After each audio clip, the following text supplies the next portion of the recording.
Merci beaucoup. Bernard de Flessel. Oui, merci Madame la Présidente. Bien sûr, nous soutiendrons cet accord, ça va de soi. On pourrait d'ailleurs réfléchir à d'autres accords, puisque c'est vrai que le Portugal est un pays qui a été ravagé depuis quelques années par les feux de forêt. On pense aussi à la Grèce il y a quelques années, on pense à l'Espagne, et bien sûr à la France. On est quelques députés du sud de la France ici, qui avons vécu un mois d'août et un mois de juillet extraordinairement problématiques. Extraordinairement problématiques. On avait perdu finalement l'habitude des grands feux de forêt.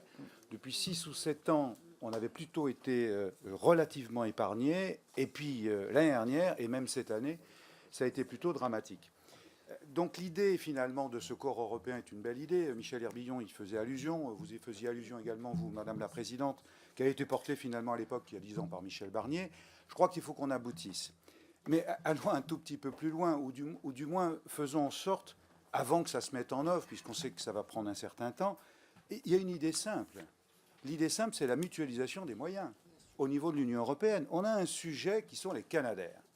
On ne va pas parler des trackers, on va parler des Canadair. On sait très bien qu'aujourd'hui, on a une flotte de Canadair qui est à bout de souffle, et on sait très bien que celui qui les construit, c'est Bombardier.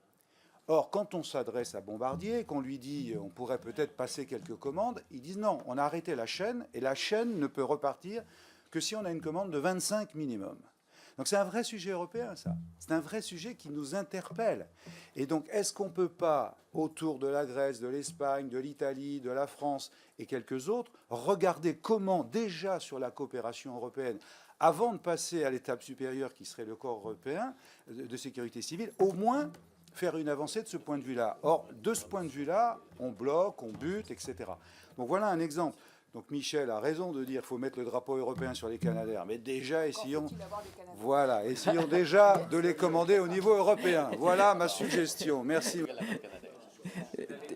Tout à fait.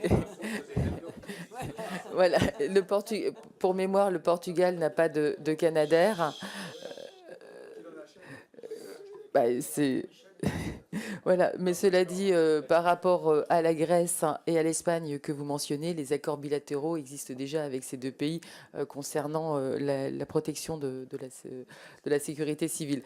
Mais en effet, on voit ce matin que le débat dépasse largement le traité qui, somme toute, est très technique, hein, et que la volonté des uns et des autres est d'aller vers la création du corps européen de protection civile, comme cela a été annoncé hier. Donc faisons réussir ce projet. Mais en effet, déjà dans un premier temps, adoptons aussi ces deux traités. Juste 30 secondes. Bien sûr qu'on veut faire réussir ce projet, mais on sait très bien que ça va prendre un temps certain, si j'ose dire, ou un certain temps. Avant, il y a des urgences. Oui. Et l'urgence, c'est de répondre aux défis climatiques, et en particulier aux feux de forêt qui vont, si nous n'y prenons garde, nous ravager un peu plus.